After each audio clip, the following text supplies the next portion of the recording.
오늘 계속해서 저희가 창세기 12장에 나오는 아브라함의 계약이 도대체 신약 성경에서 어떻게 계속해서 예수님을 통해서 또 그 12제자들 사도들을 통해서 어떻게 저희들에게 전달되나, 성경의 가장 중요한 그 두 가지 말씀이 창세기 3장 15절에 여제의 손으로 오시는 그 예수 그리스도와 창세기 12장에 지금 2절과 3절 이 아브라함의 계약, 하나님께서 어떻게 이 세상에서 하나님의 뜻을 이루어 나가실지를 이 두 가지 언약을 통해서 저에게 분명하게 보여주셨고, 이 언약은, 이 계약은 지금도 진행 중이라고요? 아니면 끝난 거라고요? 진행 중인 말씀이요. 역사를 움직이는 두 가장 중요한 줄기의 말씀이다 그랬습니다. 자, 그러면 이 말씀이 정말 그렇다면 마태복음도 또 사복음서도 서신서도 요한계시록도 이 말씀에서 벗어나면 되겠습니까? 안 되겠습니까? 만약에 이 말씀이 사복음서에 오늘 이제 마태복음을 통해서 아브라함의 계약이 정말 이 안에 쫙 흘러가는지를 한번 같이 말씀을 볼 거예요. 그런데 아브라함의 계약이 마태복음의 전체에 흘러가지 않는다 그러면 그러면 저도 잘못 보는 거고, 아브라함의 계약이 그렇게 흘러가지 않는군요 하고 볼 수 있죠. 반대로 저희가 이 마태복음을 보면서 아브라함의 계약이 이렇게 정말 흘러간다 그러면 이게 복음서의 핵심이었군요. 신앙생활의 핵심이라는 것을 저희가 깨닫게 되는 것이죠. 다시 한번 이스라엘의 그 삶을 한번 보기로 합니다. 신약교회는 오순절 성령님이 마가의 다락방에 임하시면서 사도행전 2장에 시작이 되었죠.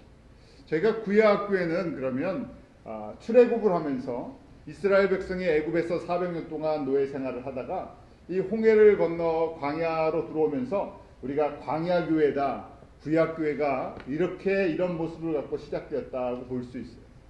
그래서 저희가 광야 생활 속에 하나님의 그 구원이, 하나님의 은혜가 어떻게 임하는지, 또 광야 생활을 하는 성도들을, 저희가 구약의 성도들인데 구약의 성도들의 모습을 보면서 우리 신약의 성도들의 모습을 볼 수 있죠. 왜냐하면 어떤 의미로 보면 구약의 성도들은 신약 성도들의 그 예고편과 같죠. 저희들에 대한 모델들이었어요. 하나님의 구원과 하나님의 그 예정에 의하면, 저희가 예정적인 측면에서 보면 이렇게 구약의 성도들이 사는 것을 우리에게, 신약 성도들에게 비춰주시는 거예요. 그래서 저희가 광야 40년, 또 가나안을 정복하는 과정, 그리고 이스라엘 왕국을 세우는 이 모든 과정 속에서 이것이 그냥 이스라엘 민족과 나라로 보는 것이 아니라 이것이 하나님의 백성과 하나님의 나라가 이 땅 가운데서 어떻게 구약 시대 때, 과거 예수님이 오시기 전 1500년 동안 어떻게 세워졌나를 보면요, 제가 교회 역사, 사도행전부터 시작해서 지금까지의 교회 역사와 비교해 볼 수 있어요. 과연 그런가? 구약 때는 이랬지만 신약 때는 완전히 다른 거 아닌가? 아니면 사람들이 신앙생활하는, 하나님을 믿고 따르는 과정은 비슷한가 보다 하고 비교해 볼 수 있죠. 구약 백성들의 삶을 저희가 이 신명기 속에서 특별히 보는데, 40년 동안 광야 생활이 거의 이제 끝나가고 모세가 이 사역을 마쳐 나갈 때, 이 가나안을 정복하기 직전에 광야 40년을 정리하면서 하나님께서 모세를 통해서 이 구약의 성도들, 하나님의 백성들이 어떠한 모습의 영적인 생활을 할 것인지, 어떠한 모습을 갖고 있을 것인지 예정적인, 이미 어떻게 보면요, 이스라엘 사람들이 그 유대인들이 악하기 때문에, 불순종하고 악하기 때문에 하나님을 배신하는 그런 관점으로 볼 수도 있지만, 어떻게 보면 저희들에게 구약의 성도들의 삶이 이럴 것이다 하고 보여주면서요, 신약의 성도들도 여기서 큰 틀에서 벗어나지 않는다고 저희들에게 보여주시는 거예요. 그러기에 지금 40년의 짧은 시간이에요. 어떻게 보면 짧은 시간 동안에요, 앞으로 1500년 동안 구약의 이스라엘 백성들이 어떤 신앙생활을 할 것인지를 미리 하나님이 알고 계세요. 그래서 지금 모세에게 이렇게 이스라엘 사람들이 지금 여기 이게 끝이 아니라, 광야 생활 끝이 아니라, 여기 어떻게 보면 잠깐 한 세대가 훈련받는 걸 보여줬는데 앞으로 계속 이어져서 이 문제가 끝나지 않을 것을 보여주시죠. 그 말씀이 신명기 32장의 말씀이에요. 신명기 32장에 이스라엘의 앞으로 영적인 상태가 40년으로 끝나는 것이 아니라 이렇게 될 것이다 하고 말씀을 하세요. 자, 32장 15절부터 17절 우리 한번 같이 읽겠습니다. 시작. 그러한데 여수run이 살찜에 발로 찼도다. 내가 살찌고 부대하고 인택하며 자기를 지으신 하나님을 버리며 자기를 구원하신 반석을 경홀히 여겼도다. 그들이 다른 신으로 그의 질투를 일으키며 가증한 것으로 그의 진노를 격발하였도다. 그들은 하나님께 제사하지 아니하고 마귀에게 하였으니 곧 그들의 알지 못하던 신 근래에 일어난 새 신 너희 열조에 두려워하지 않던 것들입니다. 자, 여기서 광야 40년 동안의 이스라엘 백성들의 삶을 단순하게 말씀해 주는 것이 아니라 40년 동안 일했는데 구원받은, 우리가 광야 40년을 구원받은 성도들이라고 이야기하잖아요. 광야의 성도, 예수님을 믿고 새 삶을, 이제 그 예수 그리스도의 어린 양의 피로 말미암아 생명을 얻고 새 땅으로 왔는데요. 그 새 땅에 와서 이렇게 산다는 것이, 예수를 믿었지만 예수님 외에 다른 신들을 끊임없이 섬기는 모습, 불순종하는 모습, 40년 동안의 모습이었는데 이게 40년이 아니라 앞으로 어떻게 해요? 1500년 동안 이렇게 갈 거라는 거예요. 1500년이 아니라 구원받은 하나님의 백성들이 이런 패턴으로 신앙생활을 할 때, 이런 패턴으로 삶이 이어질 것을 이 잠깐 동안에 보여주시는 그런 모습이에요. 그래서 저희가 이 말씀에 보면 여수룬이라고 하는 것은 이스라엘 백성을 상징하는 거예요. 내 사랑하는 백성. 내 사랑하는 백성을 노예 생활에서 그 바로의 손에서 마귀의 세상에서 건져냈더니요. 어떻게 됐다고요? 살찌고 윤택하며 좀 살만해지니까요. 숨 좀 돌리고 먹고 살만하고 하나님께서 필요한 땅도 주시고 다 해주시면 어떻게 된다고요? 육신의 것들을 어느 정도 다 채워주고 그러면요. 사람들이 교만해져서요. 살찌고 부대하고 윤택하며 자기를 지으신 하나님을 버린다. 사람들이 어느 순간부터 은혜를 잃어버리고요. 그 구원자, 창조자를 잃어버리고 산다는 것이에요. 그래서 그 다음에 뭐라고 표현하십니까? 자기를 구원하신 반석을 경홀히 여겼다. 지금 구원하신 반석이 누구세요? 예수님이 광야 시간 동안에 물로 공급해 주셨던 그 이스라엘 백성의 보호자시고 구원자신 그분을 경홀히 여긴다. 그 별로 신경 안 쓴다는 얘기죠. 무시한다는 이야기예요. 그것 때문에 내가 살았다는 것을 다 잊어버렸다는 얘기. 그분 때문에. 그래서 뭐라고 합니까? 16절 그 다음에 어떻게 된다고요? 교만해져서 다른 신으로 그의 질투를 일으키고 가증한 것으로 진노를 격발한다. 다른 신, 우상을 가지고 우상을 사랑하고 우상을 섬기고 따라간다는 얘기예요. 그러니까 누가 진노를 하세요? 여호와가 진노를 하시고요. 여호와의 분을 일으키게 만든다는 거예요. 가증한 것, 이것을 다른 말로 하면 우상을 섬긴다는 얘기예요. 마태복음 24장에도요. 마지막 때가 되면 저희가 이제 예루살렘 성전이 지어질 것이고 그곳에서 가증한 것이 그 안에 앉아 있을 것이다 하는 것이에요. 하나님의 눈으로 보면 하나님만 사랑해야 되는데 다른 것을 의지하고 다른 것을 섬기고 사랑하면 어떻게 보인다고요? 가증해 보인다. 그래서 우상이나 다른 것들을 가증한 것으로 표현하고 있어요. 17절에 보니까 그러면서 이제 하나님께 제사하고 예배하지 않고 어떻게 한다고요? 마귀에게 한다고 되어 있어요. 우리 사단의 특징을 잘 알고 있죠. 사단은 대적하는 자. 사단의 특징이 있죠. 사단은 누구의 영광을 훔쳤어요? 하나님의 영광을 훔치기를 원해요. 그래서 사단은 끊임없이 하나님께 영광을 돌려야 되고 하나님께 감사를 해야 되고 하나님만 예배를 드려야 되는데 하나님만 사랑해야 되는데 그 눈을 사람에게서요. 우리에게로 관점을 바꿔버려요. 사단을 숭배하라는 무슨 사단 마귀교도 있지만요. 항상 보면 누구를 사랑하게 만들어요. 나를 사랑하게 하고요. 나의 유익을 위해서 일하게 하고요. 나 때문에 살아가요. 네가 영광 받아야지. 네가 잘 돼야지. 네가 이런 거 누릴 만한 가치가 있지 해서 그러면서 교묘하게 자기가 하나님의 영광을 그 중간에서 가로채요. 그래서 마귀에게 예배를 드리고 마귀의 제사를 한다는 거죠. 우상 숭배를 하는 구약 시대 때 끊임없이 광야 때부터 1500년 동안 우상 숭배를 했어요. 우상 숭배를 하는 사람들의 특징이 안에 이 깔린 동기가 뭐가 있습니까? 왜 우상 숭배를 해요? 아주 쉬운 이유예요. 저희가 똑같은 것이 있어요. 저희가 하나님을 알기 전에, 예수님을 알기 전에 저희도 다 우상을 섬겼던 사람들이에요. 뭐 절에 갔든지 무당을 찾아가든 집에서 정한수를 떠누든 천지 뭐 신명께 빌든 뭔가를 의지하던 이유가 있죠. 가장 기본적인 이유가 뭡니까? 생명, 장수하는 것과 자녀, 집안 뭐 이런 것 때문에 그렇죠. 눈에 보이는 것. 이스라엘 사람들도 똑같은 이유예요. 가뭄이 들고 농사가 잘 안 되면 어떻게 해야 돼요? 비 내리는 신에게 비 좀 내려달라고 빌어야 되고요. 장사가 안 되면 장사 잘 되게 해주는 신에게요. 제가 그 오래전에 이 프로싱에 힌두 템플이 있어요. 힌두교 사원이요. 딱 들어갔는데요. 그 이제 종교 학 시간이 있었어요. 타 종교 사람들은 뭘 믿고 뭘 섬기나 해서 저희가 이제 기독교 관점에서 그들은 도대체 어떤 우상을 섬기나 가서 이제 관찰하는 시간이에요. 가서 보니까요, 다 잊어먹었어요, 이런 게. 사방 내면이요, 그 각자 다른 이름의 신들이 각 차 있어요. 코끼리 신도 있고, 동물을 신도 있죠. 코끼리 신 있고, 뱀 신 있고, 무슨 여신 있고 해서 쫙 있는데, 사람들이 뭐 향 같은 걸 사갖고요, 각 신을 돌면서 지금 절을 하는데, 자기의 그 급한 것이 있어요. 이 어떤 신은 돈 주는 신이고요. 어떤 신은 자녀 공부 잘 시켜주는 신이 있고요. 뭐 이런 신들이 있는 거예요. 그러니까 어떻게 하겠습니까? 자기한테 맞는 신들을 지금 무슨, 신들 백화점에 가갖고요. 거기에 가서 이제 잘 보이려고요. 정신없이 이제 향을 피우면서 돌고 있는 거예요.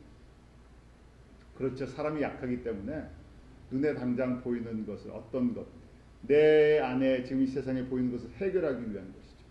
그래서 지금 이스라엘 백성이 그들이 영적으로는 하나님의 자녀가 됐고 이 홍해를 건너서 이제 구원의 은혜를 받고 새로운 삶이 시작되는데 그러다가 하나님께서 구원의 은혜를 베푸시고 나중에 이제 땅도 주시고 왕도 주시고 뭐 다 주셔도 그렇게 되면 나중에 마귀를 제사하고요. 알지 못하는 신, 세상의 신, 근래 새롭게 일어난 신, 별의별 신들을 다 섬기는데 그러면서요. 두려워하는 경외해야 할 존경하고 영광을 두어야 할 그 여호와 하나님을 어떻게 한다고요? 잊어버린다는 거예요. 지금 모세를 통해서 이스라엘 그 2세대들이에요. 광야 1세대들은 거의 다 이제 죽어가죠. 너희 2세대들아 1세대들이 이런 아픔을 겪었는데 너 정신 차려라. 왜? 앞으로 이렇게 계속 진행이 될 거라는 얘기예요. 영적으로 깨어있지 않으면 여호와만 사랑하지 않으면 이쪽으로 넘어가는 사람들이 많게 돼 있다는 거예요. 이게 안타까운 것이죠. 저희 입장에서는 구원해 주셨으면 다 그냥 영적으로도 육적으로도 복받고 그냥 예수님만 사랑하게 저희를 지어놓으시면 되잖아요. 애초에 지어놓으시기를 일편단심으로 지어놓으면 얼마나 좋겠어요. 사람을요. 그냥 저희가 만약에 아내와 남편이 만나면요. 그냥 일편단심 내 아내, 내 남편만 보게 하고요. 내가 예수님을 딱 알게 되면 일편단심 어떻게 해요? 끝까지 예수님만 믿게 하고요. 교회를 섬겨도 그냥 일편단심으로 쫙 섬기면요. 얼마나 좋겠습니까? 그런데 그렇게 안 만들어 놓으셨어요. 사람은 계속해서 어떻게 돼요? 마음이요. 변해요. 계속 움직이게 돼 있어요. 그러니까 참 하나님께서요. 좀 표현으로 좀 재미있으신 분이세요. 그냥 저희를 기계적으로 딱 찍어갖고요. 한 마음뿐이 만들어주신 것이 아니라 이 마음이요. 들쑥날쑥하게 만들어 놓으셨어요. 그러면서 내게 있는 의지를 가지고 자유의지를 가지고 계속 내가 주님을 사랑할 것인지 인격적인 거예요. 정말 성숙해서 내가 어떤 상황 속에서도 내가 정말 여호와 하나님만 사랑하고 섬기고 영광 위해서 내가 살아가겠습니다. 그 소리를 듣고 싶으신 거예요. 저희가 반대로 받는 훈련이 조금 있죠. 이 말씀이 이스라엘의 앞으로 광야를 벗어난 세대들 앞으로 1500년 동안 이런 길을 걸어갈 것이다 고 말씀하시죠. 이 말씀대로 정말 이스라엘 백성들이 이 길을 걸어가죠. 아주 극소수의 사람만 여호와만 사랑하고 여호와만 섬기고요. 대부분의 사람들은 지금 이 15절 말씀처럼 하나님께서 땅 주시고 기업 주시고 자녀 주시고 그렇게 가나안 땅 다 주셔서 거기서 여호와만 사랑하게 만들어 주셨는데도 불구하고 성전이나 성막에서 다른 제사 드리고 급하면 바알 섬기고 아세라 섬기고 이게 이 모습이 계속 흘러갈 것이고 이 모습이 어디까지요? 저희들도 여기서 벗어나지 않는다는 것이 이 말씀에서 이스라엘 사람들이 못돼 갖고 이렇게 하는 것이 아니라요. 저희도 똑같은 모습들을 갖고 있다. 자, 이렇게 말씀을 해주셨어요. 그래서 저희가 잘 아는 것처럼 바로 예수님께서 구원의 반석이셨죠. 광야에서 물을 공급해 주시는 구원의 반석이셨어요. 32장 18절 19절 한번 같이 읽어보죠. 시작. 너를 낳은 반석은 내가 상간치 아니하고 너를 대신 하나님은 내게 잊었도다. 너 여호와께서 보시고 미워하셨으니 그 자녀가 그를 경록케 한 영혼이다.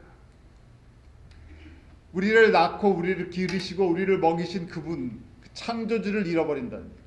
시간이 지나면서 꼭 마치 스스로 태어나서 스스로 살아가는 거죠. 이러면서요, 여호와께서 보시고 미워하셨으니 그 자녀가 그를 경록해. 우리를 미워하게 만들어 주신 것이 아니라 그 하나님으로 어떻게 해요? 질투나게 하셨다는 얘기예요. 사랑하고 섬기고 정말 너희 인생을 걸만한 분 나다 하고 이렇게 보여주고 공급하는데, 그런데 꼭 사랑하지 말아야 할 것, 섬기지 말아야 할 것, 그걸 꼭 쫓아간다는 거야. 하지 말라 그러면 꼭 저희는 뭐 어떤 게 있어요? 하는 습관이 있어요. 범죄한 모습이죠. 바로 이 구원의 반석, 우리를 낳으신 반석, 광야에서 우리에게 물을 주신 그분이 누구신가? 영적인 눈을 뜨고 사도 바울이 보니까 고린도전서 10장 4절에 다 같이 신령한 음료를 마셨으니 이는 저희를 따르는 신령한 반석으로부터 마셨으며 그 반석은 누구시라고요? 곧 그리스도시다. 광야 40년 동안 너희들에게 물 먹인 분이 누군지 아냐? 그래서 생명의 물을 주시는 그 훈련을 한번 해봤다는 얘기예요. 육신적으로, 육체적으로 실제적인 물을 먹었지만 나중에 그 오시는 그리스도 예수님은 우리에게 무엇을 주신다고요? 영생하는 생명의 물을 주신다. 어디에 나옵니까? 물 주시는 사건이요. 몇 달 전에 저희가 다 요한복음에서 봤죠. 사마리아 수가성, 그 요한복음 4장에 나오죠. 구약에는 진짜 물을 줬는데 이제는 내가 이 마시는 물이 아니라 영생하는 배에서 생수가 솟는 생명의 물을 주시고 나를 믿는 자마다 그 배에서 생수의 강이 흐르게 하신다는 말씀하시죠. 자, 이래서요, 광야 40년 동안 이스라엘 사람들이 우리들에게 양다리 걸치는 그 신앙생활을 보여줬어요. 우상도 섬기고 여호와도 섬기고, 급하면 여호와도 찾다가 또 급하면 우상도 섬기고. 그 다음에 그들이 바라보는 광야 40년 동안 그 광야 성도들인데요, 그들이 바라봤던 소망들이 있었죠. 그들이 진정 바랬던 소망은 무엇입니까? 어디 가서 살고 싶었어요? 애국 가서 살고, 애국과 같은 나라를 만들고 싶었어요. 가나안을 약속해줬지만 가나안은 무섭고요. 그들이 꿈꾸는 것은요, 여호와께서 어느 나라를 만들어 주셨으면 좋겠어요. 애국과 같은 나라를 만들어 주고요, 애국과 같이 풍요롭게 살고요, 애국에서 누렸던 모든 것을 누리고 싶어했어요. 그래서 항상 광야에서 고달프고 힘들고 마실 물이 없고 음식 맛이 없고 그러면 뭐라고 얘기해요? 뭐라고 고백합니까? 옛날이요 하면서요, 내가 어디서 살던 때가 좋더라. 애국에서 살던 때가 좋더라. 어디로 가고 싶다? 애국으로 가고 싶다. 저희가 일반적으로 이제 힘들면 어디 생각납니까? 고향 생각나고요, 집 생각나요. 그런데 너무 오랫동안 저쪽 세상에서 살다 보니까, 아니 맞죠. 애국에서 태어나서 애국에서 살았고 애국에서 성공할 길을 바라보며 살던 사람들을 갖다가 그 다음에 하나님께서 하나님의 자녀로 부르셨어요. 그래서 어떻게 했으면 좋겠냐 그러니까 옛날 생각납니다. 힘들 때마다. 나는 그냥 애국에서 집 짓고 자녀 키우고 여러 가지 음식 먹으면서 내 입맛에 맞는 음식 먹으면서 살던 그때가 좋습니다. 저희는 그렇잖아요. 그래서 조금만 힘들면 본향이 생각나는데 저는 어디가 본향입니까? 아니, 육신적으로는요. 한국이 본향이에요. 그러니까 조금 힘들면, 이민생활 힘들면 어디 생각나요? 한국 생각나요. 뭐 한국 가도 별것도 없는데 저희 한국 생각나요. 왜냐면 거기가 우리 육신의 고향이고 본향이기 때문에. 그런데 지금 그 모습을 갖고 있는 사람들에게 지금 가나안을 바라보면서 하나님의 영원한 나라를 바라보게 하십니다. 근데 이것을 바라보는 사람들은 적다는 얘기. 1세대 중에서 누가 있었습니까? 갈렙과 여호수아.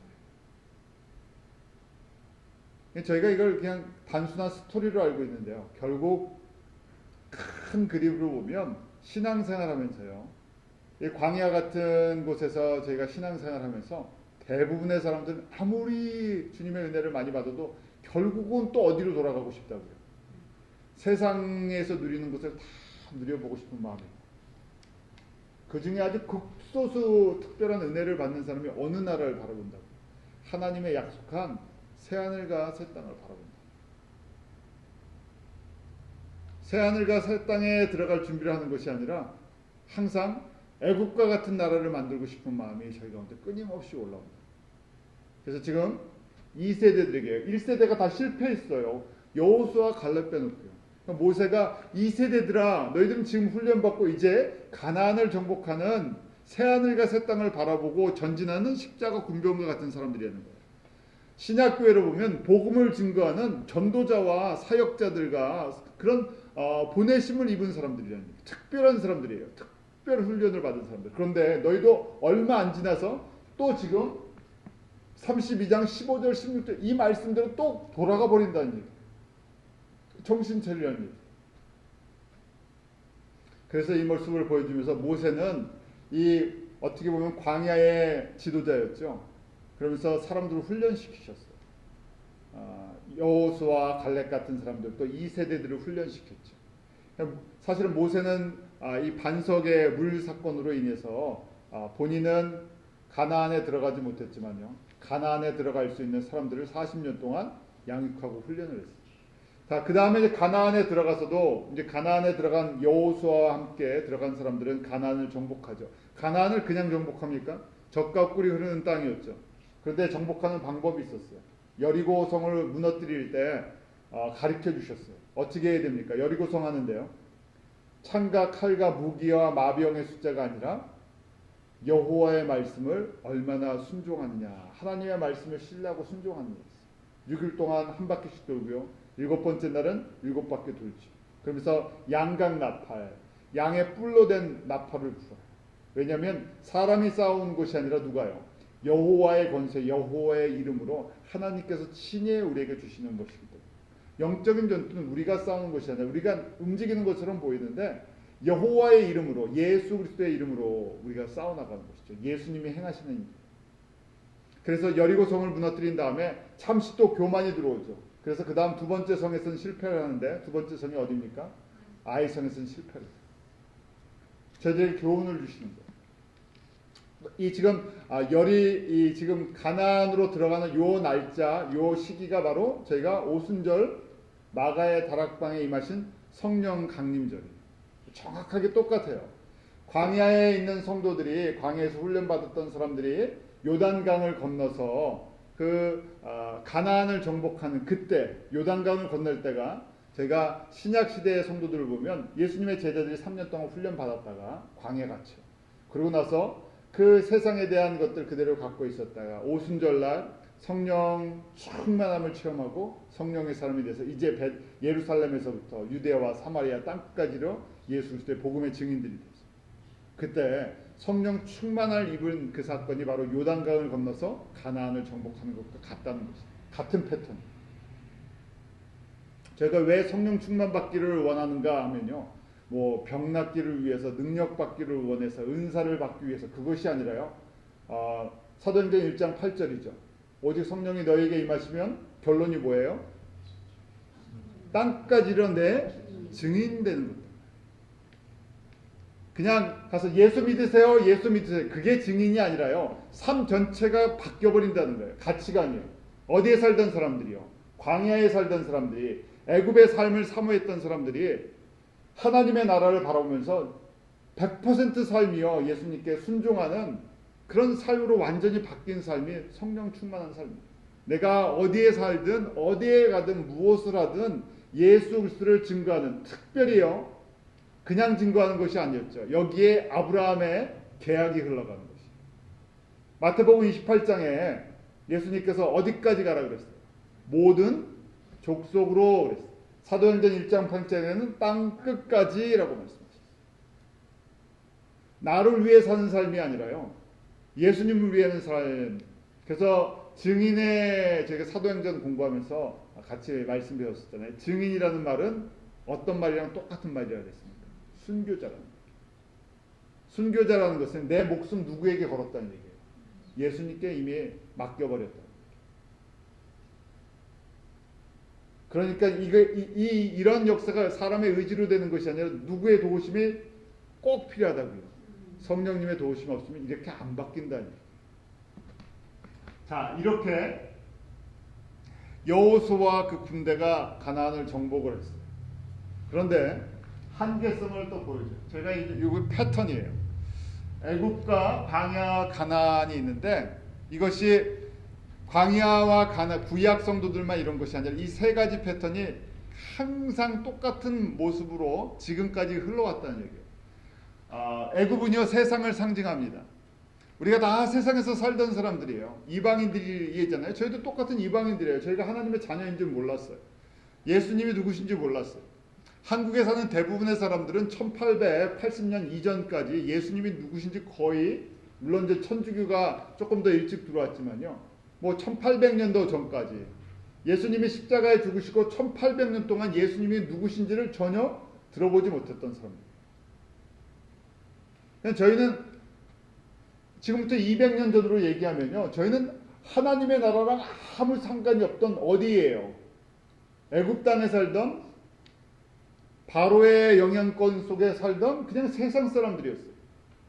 예수님의 구원이 한국 땅에 임한다는 것 상상도 못했던 사람이죠. 그런데 100년 전부터 어떻게 하십니까? 하나님께서 내가 너희를 출애굽 사건처럼요, 이 홍해 사건처럼 갑자기 엄청난 은혜를 베풀어 주셔서 눈을 뜨게 하시고 홍해로 건너서요 예수 그리스도의 그 보혈의 능력을 힘입고 세상을 건너서 하나님 나라의 백성이 되게 해주셨어요. 거대한 물결이 일어났었죠. 과거 한 90년 동안. 그래서 똑같아요. 저희가 세상에 살던 잠정적인 하나님의 백성들이었어요. 저희가 알지 못하고 살다가요 예수 그리스도 이민 와서도 예수님에 대해서 듣게 됐고요. 뭐 한국에서 학교에서 듣게 됐던, 직장에서 됐던 어떤 과정을 통해서 많은 사람들이, 한국 사람들이요 과거 한 30년 동안 예수님을 다 듣고요 광야로 옮겼어요. 그래서 여호와를 이제 왕으로요 하나님의 백성이 돼서 신앙생활을 시작했는데 뭐가 문제라고요? 불순종이 문제예요. 뭐가 아직 남아있다고요? 세상을 사랑하고 세상을 의지하고 섬기고 싶은 내 중심의 세계가 가득 차있던 광야 성도 같은 사람. 다 똑같아요. 저희가 미국도 그래왔고 한국도 이런 과정을 지내왔고 모든 과거에 지금 3,500년 동안에요 하나님의 백성이 다 이런 과정을 겪는, 그 중에 소수의 사람들이 훈련을 받고 가나안 땅을 바라보면서 약속의 땅, 하나님의 나라를 세워나가야 된다, 하나님의 나라가 무엇인지를 깨닫고요 순종하는 헌신자들이었어요. 그것이 신약시대 때 보면 오순절 성령 충만을 받고 예수 그리스도의 증인이 돼서 세상에 퍼졌던 그 주님의 제자들이에요. 자, 문제는요 여기서 끝나지 않죠.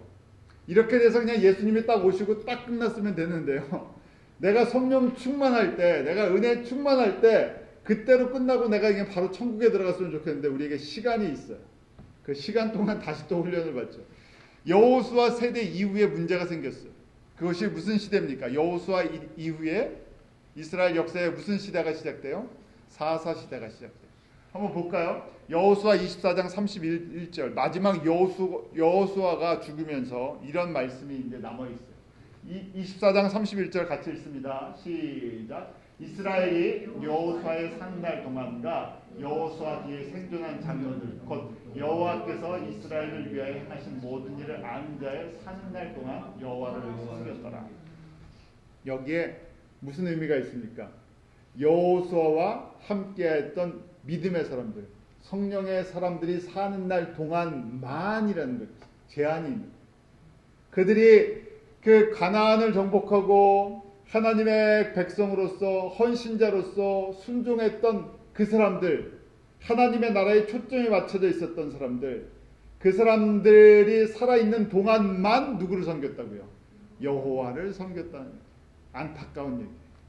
한 세대가 다 사라지니까요. 그 다음 세대부터는 여호와만 섬기지 않고 우상을 섬겼다. 그 역사가 무슨 역사입니까? 사사 역사예요. 300년 동안. 그러니까 주변에 어떻게 해요?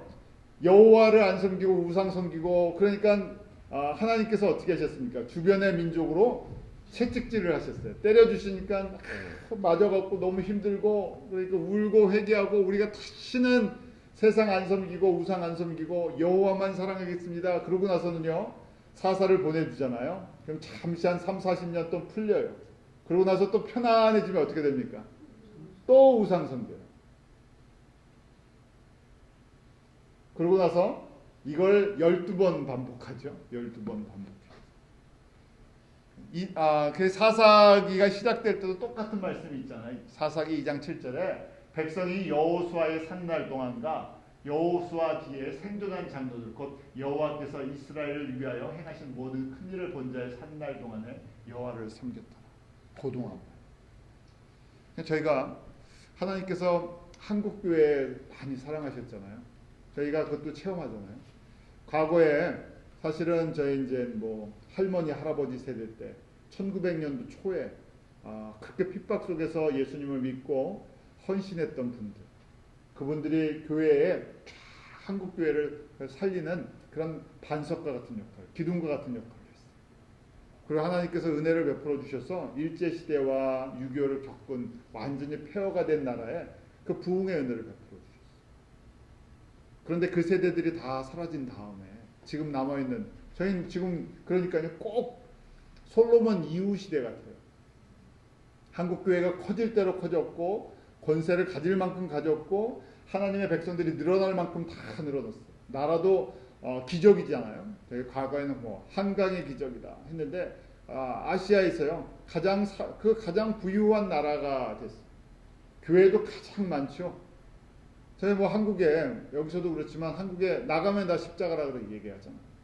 좋은 곳에 가면 뭐 강남이 됐던 어디가 됐던 서울 묘지에 다 뭐가 있습니까? 교회가 다 있어요. 화려하게. 방송도 마찬가지예요. 기독교 방송이 뭐 저희가 좋아하든 싫어하든 뭐 CBS부터 시작해서 뭐 극동 방송에 인터넷에 뭐 CGN TV부터 시작해서 뭐 출판사, 신학교, 뭐 그다음에 기도원, 뭐 기독교가 안 깔려 있는 게 너무 많이 깔리니까 무슨 부작용이 생겨요? 별의별 비리가 교회 비리가 인터넷에서 맞는지 안 맞는지 다 이제 뭐가 됐습니까?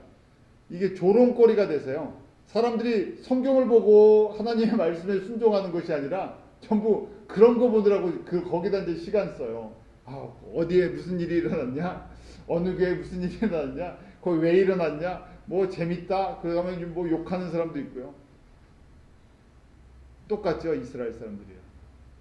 다 잊어버리고요. 전부 다 우상을 섬겨요. 섬길만 해요. 왜냐하면 화려하니까. 갖고 있는 힘이요. 없을 땐 몰랐는데, 고난받을 땐 몰랐는데요. 핍박이 있을 땐 몰랐는데, 힘이 있어 보이니까요. 권세가 있어 보이니까, 돈이 있어 보이니까요. 돈의 파워를 보고 나니까요. 사람들이 똑같이 이스라엘 사람들처럼 이 모습을 그대로 가고 있죠. 사사기 2장 10절부터 13절에 한번 말씀 같이 읽어볼까요? 시작. 그 세대의 사람도 다 그 열조에게 돌아갔고 그 후에 일어난 다른 세대는 여호와를 알지 못하며 여호와께서 이스라엘 위에 하신 일도 알지 못하였더라. 이스라엘 자손이 여호와의 목전에 악을 행하여 바알들을 섬기며 곧 그들이 여호와를 버리고 바알과 아스타를 섬겼으므로. 이렇게 간단한 얘기예요. 그러니까 저희가 이걸 그대로 그냥 뭐 미국 교회도 그렇고 한국 교회도 이런 모습이 있잖아요. 여호와를 예수님을 사랑한다고 하면서도요 바알과 아스타롯, 풍요와 풍부와 재산과 이 세상의 것을 약속하는 신들을 같이 섬긴다는 어느 세대가요? 그 피를 흘렸던 순교의 피를 흘렸던 복음을 위해서 헌신했던 한 세대들, 복음의 씨를 뿌리고 눈물로 그 순종했던 그 세대들이 다 지나간 다음에 이런 풍요로운 평안한 시대 때 꼭 이런 모습이 다 온다는 얘기예요. 그것이 과거 1500년 동안 이스라엘 역사고 그 다음에 교회 2000년의 역사고요. 그렇게 복음은 그러면서 흘러왔어요.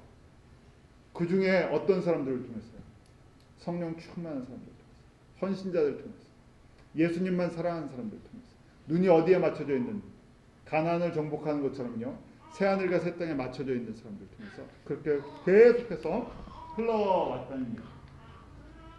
그러기에 마지막으로 이제 이스라엘 사람들과 저희들에게 주시는 메시지, 영적인 상태가 어떤 상태인지, 왜 우리가 이스라엘 사람들이 사사시대 때 왜 징계를 받고 있는지를 지금 요 말씀을 통해서 가르쳐 주시죠. 신명기 32장 20절 21절 같이 읽습니다. 시작. 여호와의 말씀에 내가 내 얼굴을 숨겨 그들에게 보이지 않게 하고 그들의 종말에 어떠함을 보리니 그들은 심히 패역한 종류요 무신한 자녀이니라. 그들이 하나님이 아닌 자로 나의 질투를 일으키며 그들의 허무한 것으로 나의 진노를 격발하였으니 나도 백성이 되지 아니한 자로 그들의 시기가 나게 하며 우준한 민족으로 그들의 분노를 격발하리로다. 사사기 2장 14절 같이 읽죠. 여호와께서 이스라엘에게 진노하사 노력하는 자의 손에 붙여 그들로 노력을 강타하시며 또 사방 모든 대적의 손에 파시매 그들이 다시는 대적을 당치 못하였습니다. 자, 이걸 문자적으로 이제 문자적인 이해와 영적인 이해 두 가지를 갖고 계셔야 돼요. 그냥 글자 이 문자적인 역사적인 눈으로 보면 여호와의 말씀에 여호와께서 얼굴을 숨겨서 이스라엘 백성들에게 보이지 않게 하고 그들의 종말 마지막이 어떠함을 보리니 그들이 심히 패역한 종류요 무신한 자녀라. 결국 이 말씀을 그냥 문자적으로 보면 누가 잘못했어요? 이스라엘 백성들이 신뢰가 없고 신의가 없고 믿음이 없고 패역하고 악해서 여호와를 사랑하지 않고 섬기지 않아서 하나님께서 여호와의 얼굴을 이스라엘 사람들에게 보이지 않았다. 그런 것처럼 문자적으로 역사는 그렇게 보인다는 거예요. 사람의 눈에는요. 그러고 나서 21절에 그들이 하나님이 아닌 자 우상을 섬겨서 하나님을 질투나게 하고 하나님의 분을 일으켜서 허무한 것을 섬겨서 내가 하나님의 백성이 아닌 자들에게 내가 은혜를 베풀어서 하나님의 백성이 아닌 자들이 하나님의 백성이 되게 해주겠다 이렇게 하신 거예요. 그러니까 이걸 그냥 문자적으로 보면 누가 잘못해서요? 이스라엘 백성들이 잘못해서 복음이 누구에게 왔다고요? 하나님의 백성이 아닌 이방인에게 왔다 이것처럼 읽혀요. 그런데 제가 창세기 3장 15절이랑 아브라함의 계약 창세기 12장 3절을 보니까 아니 그게 아니고 하나님께서 원칙적으로요 계획을 갖고 계세요. 어떤 계획을요? 이 복음은 너희들만의 것이 아니라 나는 너희들만의 하나님이 아니라 모든 사람들의 모든 이방인들의 하나님이다. 내가 너희에게 복을 준 것처럼 내가 모든 이방인들에게 나의 구원의 복을 주기 원한다고 누구에게 계약하셨어요? 아브라함에게. 그런데 너희 눈이 이렇게 좁아갖고 나만 우리 것만 이렇게 하니까요. 그런데 그럼에도 불구하고 하나님은 하나님의 뜻을 이루어 나갈 것이고요. 너희들이 이것뿐이 안 보게 된 것도 사실은 저희가 예정적인 측면에서 보면 누구의 계획이시라고요? 하나님의 계획이시랍니다. 그렇게 볼 수밖에 없다는 얘기예요. 사람들은요. 그러니까 저희가 예수님을 믿고도 내 가정, 내 교회, 내 민족만 보고 이 세상만 보게 어떻게 돼 있다고요? 예정적으로 그렇게 어떻게 보면요 만들어져 있다는 거예요. 아무리 이걸 보여줘도 이게 눈이 잘 안 떠진다는 얘기예요. 그래서 사람들의 측면을 보면 그래서 불순종하고 우상을 섬기고 그런 모습으로 보이는데 불순종했기 때문에 징계를 받았죠. 그런데 크게 보면 예정적인 불순종하는 길을 걸어가게 돼 있다는 거예요. 그러니까 저희가 뭐라고 이야기할 수 있습니까? 아브라함 계약이 들리는 사람들, 아브라함 계약이 성경 전체에서 보이는 사람들은 하나님께서 특별한 계획을 갖고 계시고요. 특별한 은혜를 베풀어 주십니다. 이게 다 보여줬으면 좋겠어요. 저희가 그래서 이걸 끊임없이 가르치고요, 같이 나누는데 이게 보이지 않는 사람들이 대부분이라는 얘기예요. 저희가 그래서 기쁜 우리 교회 성도님들은 이게 보여지는 은혜가 있도록 우리가 기도할 때도요, 내 주변에 내 사랑하는 사람들 이것 좀 들려지게, 이렇게 잘 보여지게 해요. 그래서 하나님께서 저희가 이 말씀만 보면 이스라엘 백성들이 패역한 못된 민족이라서 이런 것처럼 보여요. 그런데 로마서 11장 25절을 저희가 보았었잖아요. 바울이 안타까워서 내 민족들은 왜 이렇게 불순종만 합니까? 하나님이 첫 번째 택한 장자 같지 않습니까? 그러니까 로마서 11장 25절 26절 그 바울에게 예수님이 뭐라고 설명해 주세요? 이게 그리스도 안에 있는 구원의 신비다. 먼저 복음은 유대인들이 받지만 그 유대인 중에서 소수만이 눈이 떠질 거다. 그리고 이 복음은 유대인들을 통해서 누구에게요? 이제 이방인의 대다수 사람들에게 퍼져갈 것이고, 나중에 슬퍼하지 마라. 왜? 때가 되면 내가 유대 민족을 한꺼번에 눈뜨게 해서 다 돌아오게 해주겠다고 약속을 해주셨죠. 이것이 미스터리라는 얘기예요. 그러니까 바울에게 뭐라고 말씀하세요? 너는 지금 뭐만 보라고요? 이방인들이 복음을 받아야 되니까 이방인들에게 이 메시지를, 이 비밀을, 이 복음의 비밀을 가르치고 전파해줘라. 때가 되면 유대민족은 내가 마지막 때 한꺼번에 회복시켜 줄 테니까 지금은 어떤 시기라고요? 하나님의 백성이 아닌 사람들이 하나님의 백성이 돼서 돌아오는 그런 시기랍니다. 저희도 마찬가지예요. 그래서 항상 하나님께서 복음이 처음 들어갈 때는 순교의 피를 흘리게 하세요. 어렵게 만드세요. 그 안에 복음의 씨가 조금씩 자라요. 그러다 어느 순간에 되면, 때가 되면요, 한꺼번에 마치 밭을 추수하는 것처럼 한꺼번에 쭉 휘어진 밭들을 추수하는 시기가 있어요. 민족들이나 나라들마다. 그러고 나서는 하나님께서 이 번성케 해주세요. 그 다음엔 사사시대에 똑같아요. 타락하기 시작해요. 대부분의 사람들이 전부 우상을 섬겨요. 광야의 성도들처럼, 이스라엘의 그 왕조 시대의 사람들처럼 다 세상의 풍요에 눈이 빠져서 거기에서 벗어나지 않는다는 얘기예요. 그 중에 또 소수의 사람들이 눈을 떠져서 복음이 어디로요? 내 민족, 내 나라가 아니라 미전도 종족이 가야 한다는 것을 알게 돼요. 그래서 거기에다가 다시 또 생명을 걸어요. 삶을 드리고 물질을 드리고 내 인생관이 거기에 맞춰져요. 저희가 이 성경 공부하는 것도요, 마찬가지입니다. 왜 이 밤에 이 성경 공부를 하겠습니까? 이 밤에 모여서요.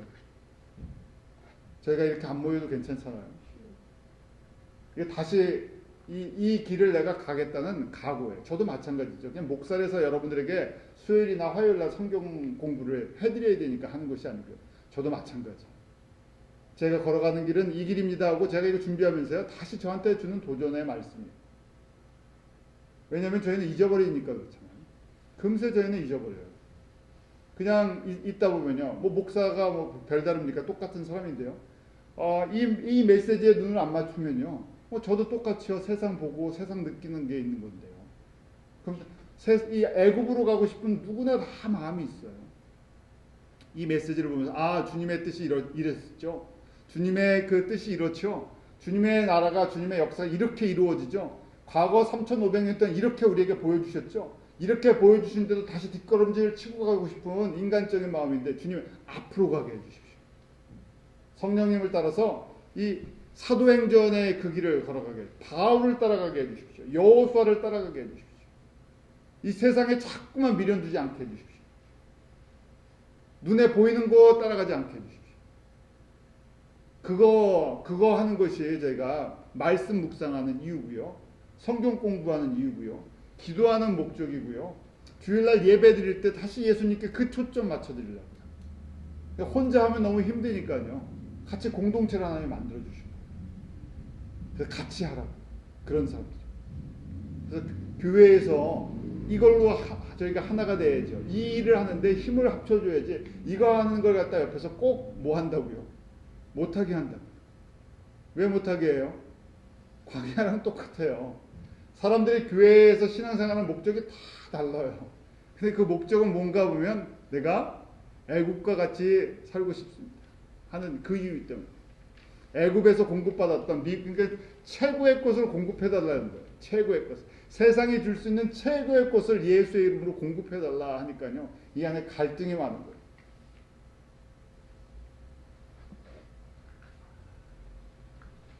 그래서 저희가 마태복음부터 다시 보면요. 이 마태복음에 뭐가요? 아브라함의 계약 속에 유대인들의 소수가 예수님의 복음에 눈 떴어요. 어떻게 한다고요? 이방인들에게 전파될 것이다 하는 것을. 그래서 예수님께서 이걸 항상 아브라함의 계약을 마음에 품고 계세요. 그래서 예수님께서 이 계획대로요. 내가 누구의 후손으로 오긴 오는데요. 아브라함과 다윗의 자손으로 오는데 나의 관심은 어디에 있다고요?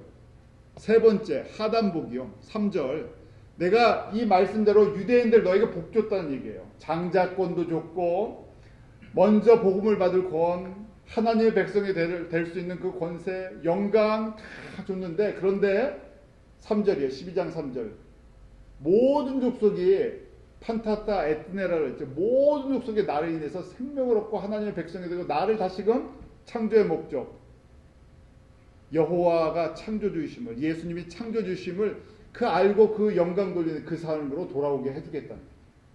그래서 저희가 잘 아는 것처럼 그 마태복음 1장 1절부터 17절에 그게 벌써 두 가지가 다 들어가 있잖아요. 아브라함과 다윗의 자손 예수 그리스도의 세계라 그래서 창세기 12장 2절 말씀을 딱 이루시군요. 동시에 바로 그러면서 족보에 5명의 여자의 이름을 집어넣으시잖아요. 저희가 아는 것처럼 지난주에 공부했잖아요. 다말과 라합과 룻과 바세바 전부 이 주변에 버림받았던 여인들을 갖다가 비천한 여인들을 들어갔고요.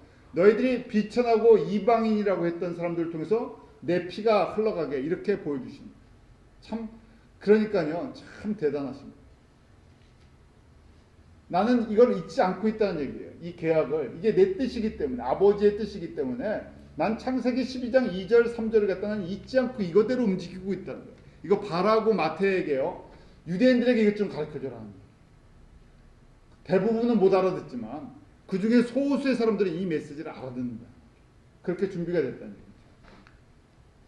그래서 저희가 아는 것처럼 이 다말이 어떤 가정 속에서 이 유다의 자녀를 낳게했는지 그 복잡한 가정사를 갖다가 창세기 38장에 다 말씀해 주세요. 너희들의 피가 깨끗한 피가 아니고 너희들이 순수 유대인이 아니라는 얘기예요. 순수 유대인이 어디 있니? 그럼 너희들 순수 그 아브라함과 이삭과 야곱의 순수한 피를 갖고 있는 사람들이 어디 있니? 다 섞여버렸는데. 그리고 마태복음 2장으로 넘어가고 동방박사의 사건을 보여주시죠. 누가 기뻐하는지 먼저. 예수님이 이 땅에 태어나신 것을 이방인이 먼저 기뻐한다. 왜? 이게 그렇게 갈 거기 때문에 미리 기뻐하는 걸 보여주신. 유대인들은 기뻐하는 사람들이 없는데 이방인들이 거꾸로 기뻐했어요. 황금과 모략과 유황을 가지고 찾아올 걸 보여줬어요. 그렇게 움직이게 할 거라는 거예요. 누가요? 하나님이 하나님의 주권을 갖고 이렇게 움직이게 하실 거라는 얘기예요. 저희가 이제 성경을 볼 때요. 이 관점을 갖고 보시오. 정말 그런가? 아브라함의 그 상단복인 유대인들을 하나님이 택하셨지만 유대인들이 택함을 받았지만 먼저 복을 받는 것이 아니라 복 받는 사람들은 그 유대인들을 통해서 예수의 복을 이방인들이 먼저 많이 받을 거라는 얘기예요. 마태복음 24장 말씀처럼요.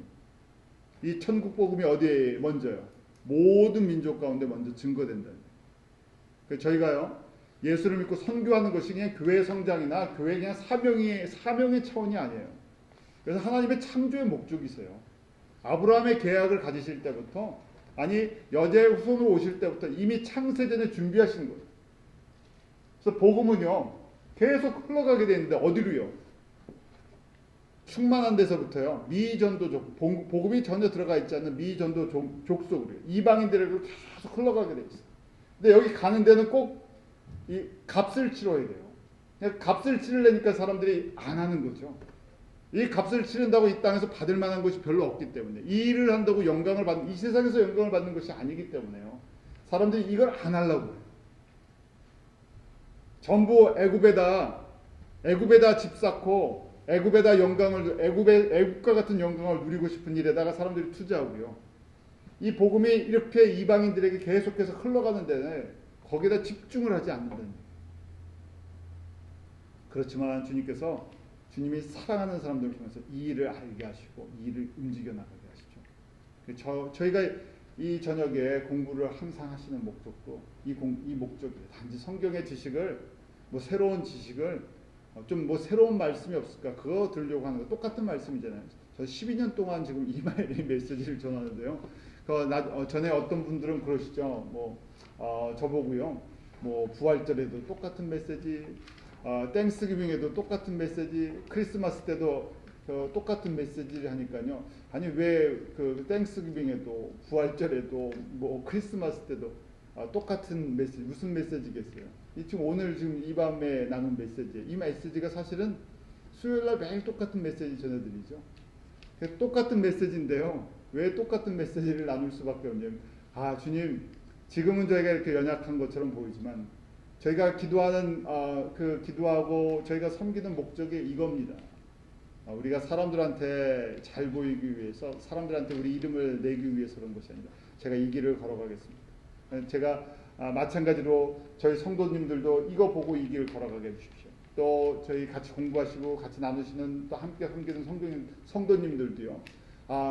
저를 위해서 기도하실 때 이 길을 계속 걸어갈 수 있도록 목사님 그것이 저희가 복받는 길이기 때문에 저희가 지금 광야의 삶을 보았고요. 이제 마태복음의 삶을 보고 있어요. 다음 주에 계속해서 마태복음에 정말 이것이 지금 1장, 2장 한 장 한 장 넘어가서 이것이 전체 쫙 28장까지 흘러가는지 한 장 한 장씩 볼 거예요. 여러분들 집에서 이런 관점으로 이제 성경을 좀 보시고요. 묵상하는 은혜가 있기 원합니다. 기도하겠습니다.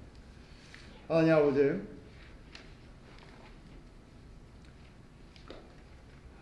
저에게 베푸신 주님의 은혜를 저희가 어떻게 잊을 수 있겠습니까? 그럼에도 불구하고 저희가 연약하기 때문에 세상의 것에 너무나 쉽게 흔들리고 유혹받고 넘어지는 그런 존재입니다. 그럼에도 주님께서 저희를 택하시고 긍휼을 베푸시고 그 아버지의 뜻을 알게 하시고 주님을 사랑할 수 있는 그 믿음을 허락하여 주심을 감사합니다.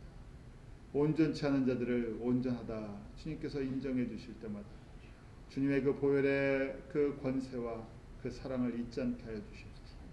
더 가까이 하나님의 보좌로 나아가는 기쁜 우리 교회 성도들 되게 하시고 주님 오실 때가 가까울수록 저희가 서로 격려하게 하여 주셔서 다른 세상의 길로 걸어가는 것이 아니라 세상의 것들을 섬기며 의지하는 것이 아니라 더 예수님만 사랑할 수 있도록 저희가 서로 격려하며 기도하며 그렇게 함께 걸어갈 수 있는 믿음의 귀한 공동체로 성도들로 저희들 삼아 주시옵소서.